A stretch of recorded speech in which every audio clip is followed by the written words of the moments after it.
दोस्तों नमस्कार।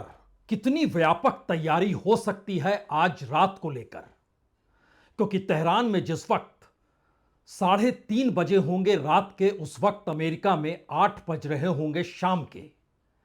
यानी वाशिंगटन की तारीख जब बदलेगी और जो तेहरान की तारीख बदल चुकी होगी, इन दोनों परिस्थितियों के बीच क्या ऐसा युद्ध या ऐसा हमला देखने को मिल सकता है, या फिर उसकी तैयारी जिस तरीके से ईरान ने कर ली है वो इतनी व्यापक तैयारी है कि सिर्फ और सिर्फ हमला ही नहीं है, बल्कि उसके साथ साथ बचाव को लेकर इतनी बड़ी फौज अपने तौर पर तैयार की जा सकती है जिसमें पूरा देश ही सैनिक दिखाई देने लग जाए, यानी हर की भूमिका सैनिक वाली हो जाए। शायद ईरान के लिए यह एक अस्तित्व का सवाल है।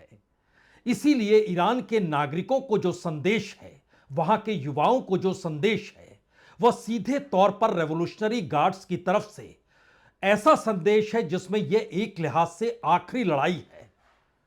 क्योंकि अमेरिकी राष्ट्रपति ने कल जब व्हाइट हाउस से ईरान को सीधे सीधे चेतावनी दी, और उस चेतावनी का मजमून एक ही लाइन में यही था, हमारी बात मान लो अन्यथा ईरान को हम खत्म कर देंगे।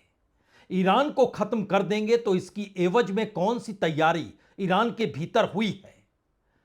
दरअसल वो इतनी व्यापक तैयारी क्यों मानी जा रही है, उससे पहले हमें लगता है कि दो बातों पर गौर कर लेना चाहिए।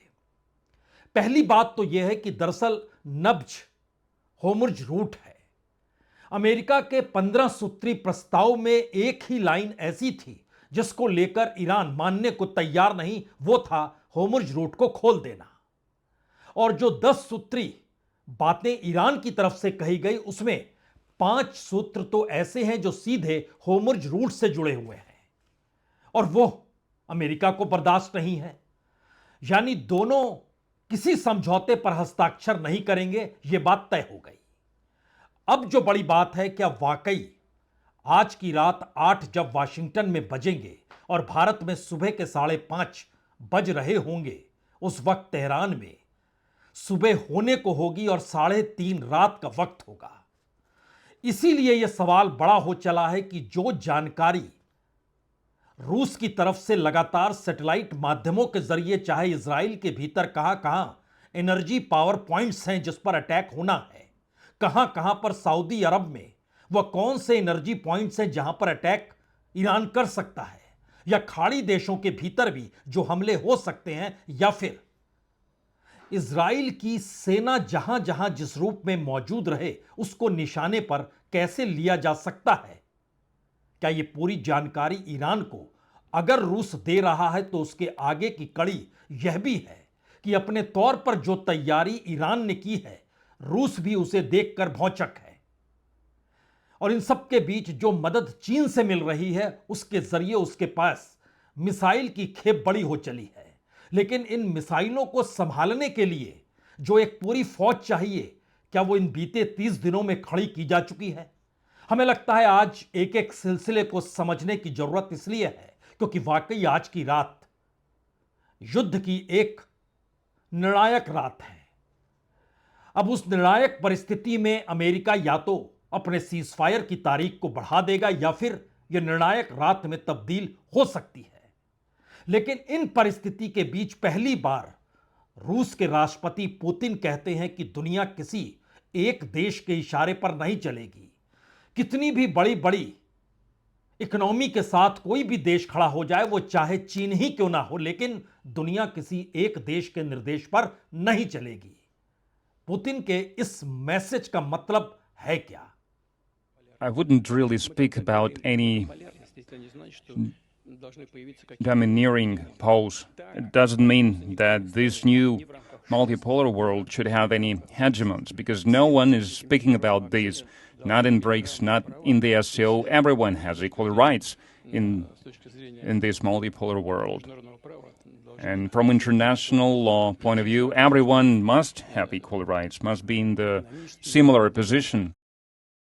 But it doesn't mean that anyone should dominate over the politics or over global security. So we do not believe that there should be some domination, everyone must be equal. Putin ने यह बात Trump के भाषण के बाद कही, यानी कल व्हाइट हाउस में जब अमेरिकी राष्ट्रपति ट्रंप ने खुले तौर पर कहा कि अमेरिका चाहे तो एक ही रात में ईरान को खत्म कर सकता है और वो रात मंगलवार की रात भी हो सकती है, यानी आज की रात, और जिसको लेकर ईरान ने तैयारी कर रखी है। हालांकि उससे पहले ईरान ने दो बातों का जिक्र खुले तौर पर यह कहकर कर दिया कि दरअसल सभी पावर प्लांट तबाह कर देना, नागरिक आबादी पर दबाव बनाकर सरकार को बातचीत की मेज पर लाने की धमकी देना, यह पूरे तरीके से गैरकानूनी है। लेकिन बावजूद इसके कोई रास्ता निकल जाए, इसको लेकर एक दबाव तो पूरी दुनिया का ईरान और अमेरिका के बीच जो ठन चुकी है उसको लेकर लगातार बन भी रहा है। यह अलग मसला है कि इन सब के बीच ईरान के साथ एशियाई देशों ने समझौते करने शुरू कर दिए, यूरोप ने समझौते करने शुरू कर दिए, और जिस होर्मुज़ रूट का हम आपसे जिक्र कर रहे हैं उसमें क्या कुछ लिखा गया ईरान के जरिए जो अमेरिका की पूरी इकोनॉमी को ही दफन कर देगा, या आने वाले वक्त में जो तेल की राजनीति पूरी दुनिया की अर्थव्यवस्था को चलाती है वो एक झटके में सऊदी अरब या मिडिल ईस्ट के देशों से शिफ्ट होकर ईरान के पास पहुंच जाएगा। तो अमेरिका ने उसको प्रस्ताव को भी नकार दिया। लेकिन बात तो आज रात के उस हमले को लेकर है जिसमें सवाल तैयारी का है। जो जानकारी अलग अलग सूचनाओं के जरिए, अलग अलग तरीके से ईरान की मीडिया के जरिए, और वो CNN हो, न्यूयॉर्क टाइम्स हो, वाशिंगटन पोस्ट हो, या फिर इरना न्यूज एजेंसी हो, अगर उनके जरिए चीजों को परखना शुरू करें तो आपके सामने 5-6 बड़े सवाल अब ईरान की तैयारी को लेकर आ सकते हैं। मास लेवल पे रिक्रूटमेंट लगातार हो रहा है।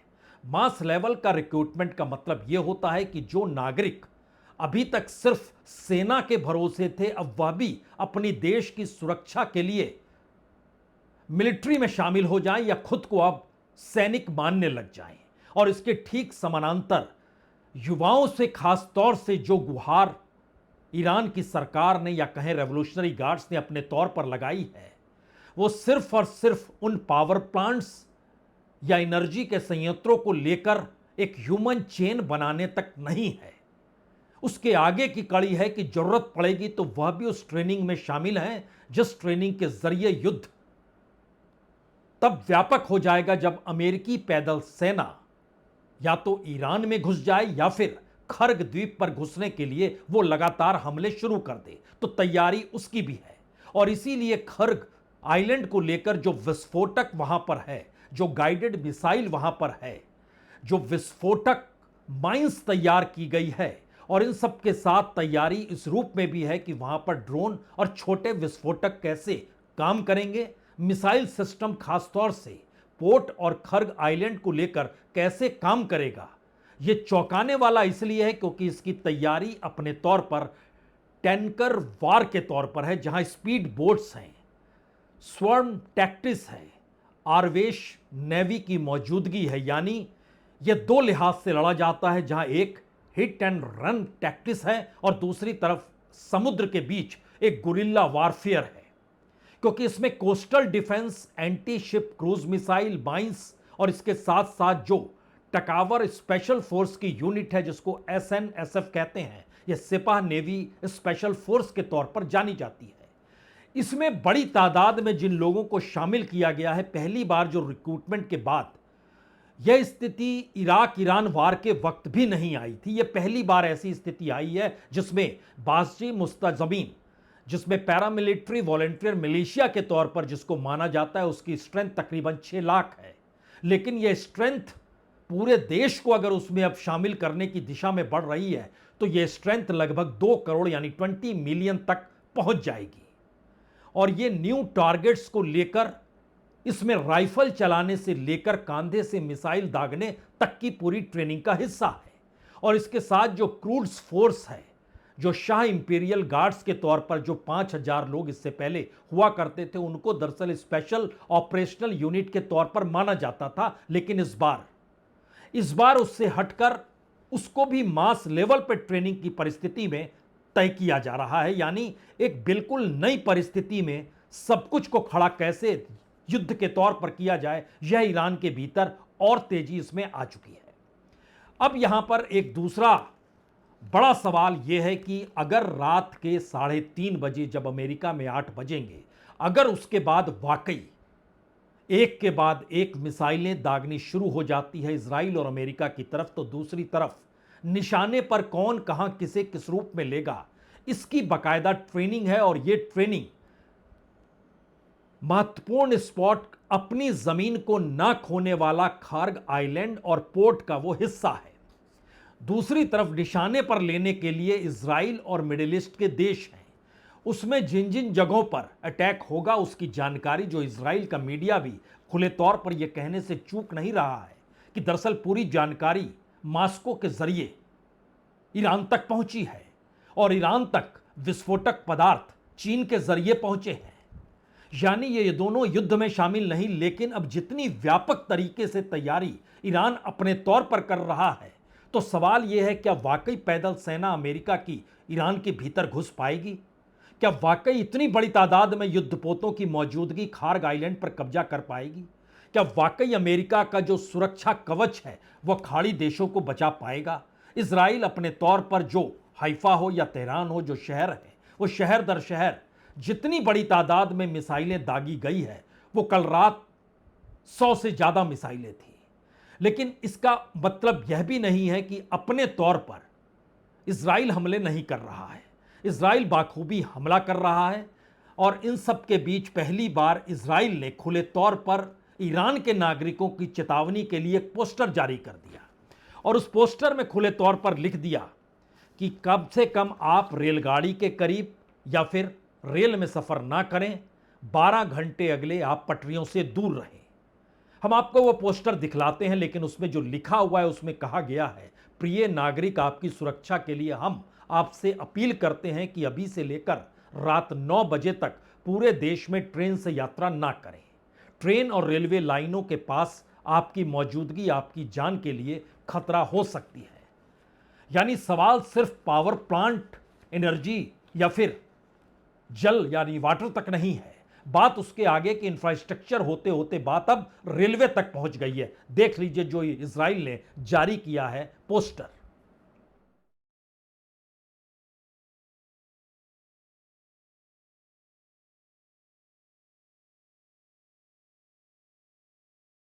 ईरान की तैयारी के तौर तरीके देखें तो फिर जिन नागरिकों को इजराइल सचेत कर रहा है, उन्हीं नागरिकों को सैनिक बनाकर अब ईरान युद्ध के भीतर झोंक रहा है या युद्ध के लिए सभी अपने देश की खातिर तैयार हो रहे हैं।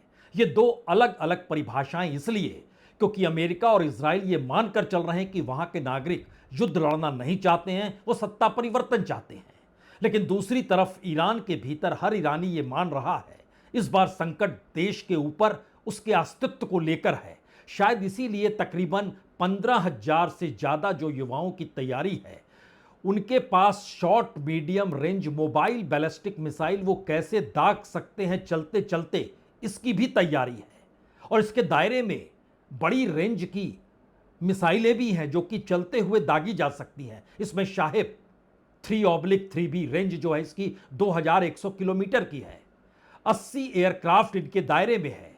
यानी ये एक अलग अलग तरीके से जिन खांचों को तैयार किया गया है और उसके ठीक समानांतर जिस फौज को IRGC ने तैयार किया है, वो इसलिए भी बड़ा महत्वपूर्ण है क्योंकि इसमें सीरिया, इराक, यमन और हिजबुल्ला, इनका जिक्र भी आप कर सकते हैं, जिनको रिक्रूट किया गया, फंडेड किया गया, ट्रेंड किया गया।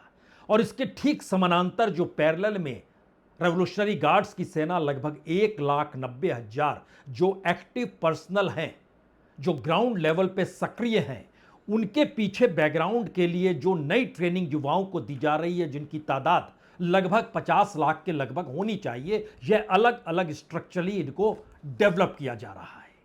शायद इसीलिए बड़ा सवाल यह भी है कि कल अमेरिकी राष्ट्रपति से जब यह पूछा गया आप युद्ध खत्म कर रहे हैं, युद्ध फैला रहे हैं, तो उन्होंने कहा मुझे नहीं मालूम, लेकिन सब कुछ ईरान में खत्म कर दिया जाएगा। इस अंदाज को कल अमेरिकी राष्ट्रपति ने खुले तौर पर कहा। We have a plan because of the power of our military, where every bridge in Iran will be decimated by 12 o'clock tomorrow night, where every power plant in Iran will be out of business, burning, exploding, and never to be used again. I mean, complete demolition by 12 o'clock. अमेरिकी राष्ट्रपति के इस कथन के बाद यह भी जानकारी आई कि बकायदा इजराइल के प्राइम मिनिस्टर बेंजामिन नेतान्याहू से ट्रंप की बातचीत हुई और नेतान्याहू शुरू से कहते रहे कि इस युद्ध से बाहर इस वक्त नहीं निकलना चाहिए, चाहे वो बातों को मान भी क्यों ना ले, क्योंकि हम उस जगह पर आकर खड़े हो चुके हैं जहां पर आने वाले किसी भी संकट को इस वक्त हम खत्म कर सकते हैं। इसका जिक्र इजराइल के मीडिया ने जानकारी देकर किया। यानी युद्ध हर हाल में उस दिशा में जाएगा जो दुनिया के सामने एक भयावह तस्वीर रखेगा जरूर, क्योंकि अमेरिकी राष्ट्रपति से बातचीत के बाद इजराइल ने तेहरान के जो मेहराबाद इंटरनेशनल एयरपोर्ट है वहां पर भी हमला किया, 10 पैसेंजर एयरक्राफ्ट को नुकसान भी पहुंचाया। एक तस्वीर देख लीजिए।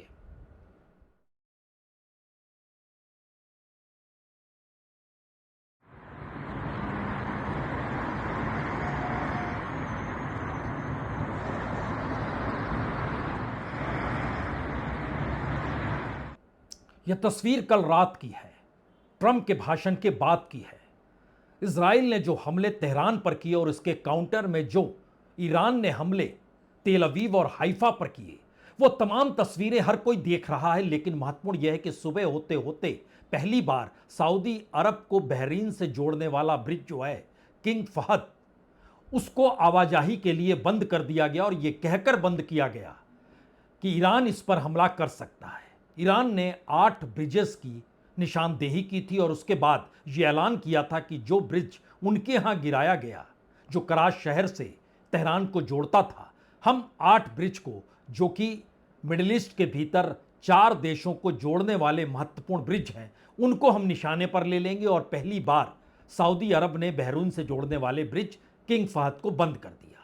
इसके बाद उन तमाम जगहों पर जहां जहां एनर्जी पावर प्लांट्स की मौजूदगी है, वहां वहां चौकसी बढ़ाए या ना बढ़ाए, लेकिन डिफेंस सिस्टम कैसे मजबूत हो, इसको लेकर अमेरिका भी सक्रिय हो गया। और अमेरिका की तरफ से पेंटागन ने बाकायदा हर चीज दुरुस्त, जो मिडिल ईस्ट के भीतर सिक्योरिटी के लिहाज से क्या क्या चीजें मौजूद हो सकती है, इसकी समीक्षा भी शुरू की।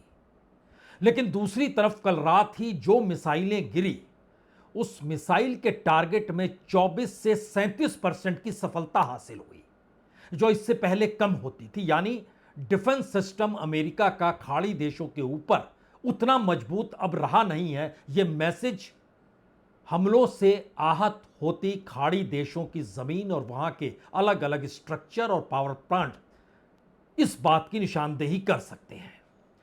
अब जो नया सवाल था, हमें लगता है एक क्षण के लिए वो तस्वीर भी देखनी चाहिए जो किंग फहद ब्रिज है, जिसको बंद किया गया है, जो सबसे व्यापक और बड़ा ब्रिज है खाड़ी में।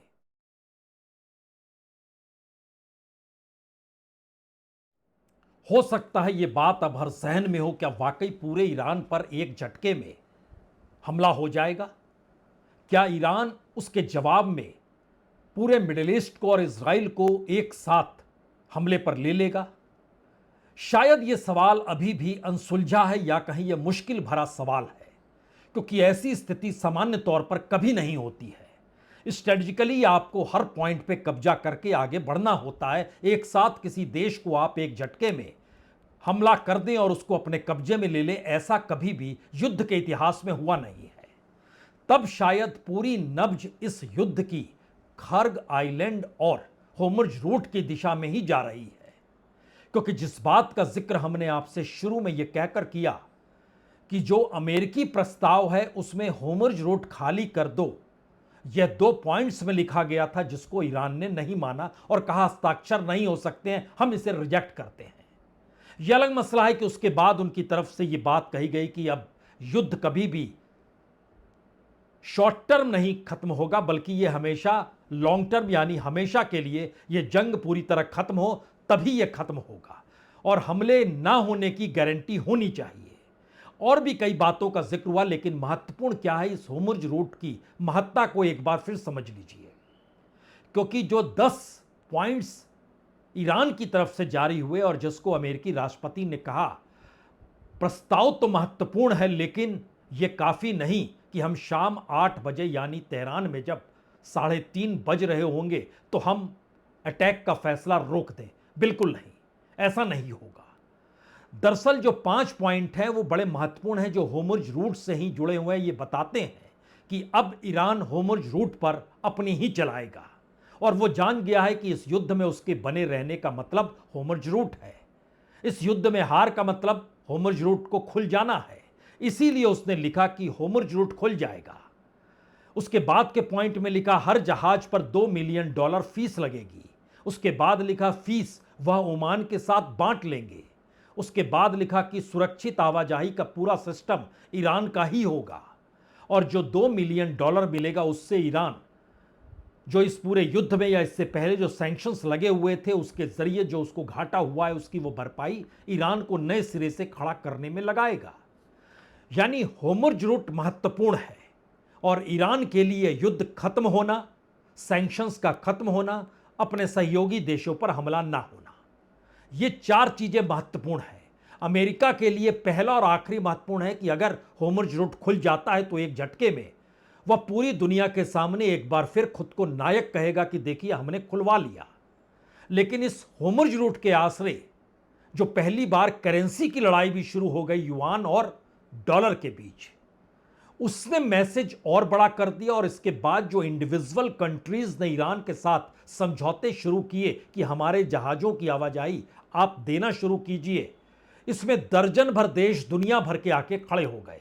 वो भारत है, वो पाकिस्तान है, वो फिलीपींस है, वो फ्रांस है, वो ब्रिटेन है, वो स्विट्जरलैंड है, वो ऑस्ट्रेलिया है, वो जापान है। एक लंबी फहरिस्त है जिसमें हर देश अब ईरान के साथ समझौते कर रहा है।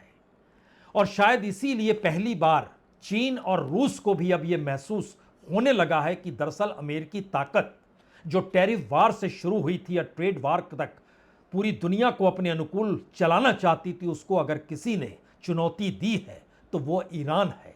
और उसने जो तैयारी आज की रात की है वो वाकई इतनी व्यापक और बड़ी तैयारी है कि हर कोई ईरान के भीतर ईरान के लिए लड़ रहा है। वो किससे लड़ रहा है ये महत्वपूर्ण नहीं, वो ईरान के लिए लड़ रहा है। ये मैसेज बहुत बड़ा है, खास तौर से तब जब इजराइल के भीतर वहां के नागरिकों में युद्ध को लेकर सवाल है, और अमेरिका के भीतर ना सिर्फ डेमोक्रेट्स ना सिर्फ रिपब्लिकन बल्कि आम लोगों के भीतर भी इतने बड़े सवाल हैं कि सबसे बड़ी तादाद में वह विरोध करते हुए सड़कों पर आ गए थे। इसीलिए ईरान की इस तैयारी पर रूस और चीन दोनों दंग भी हैं। बहुत बहुत शुक्रिया, बहुत बहुत शुक्रिया।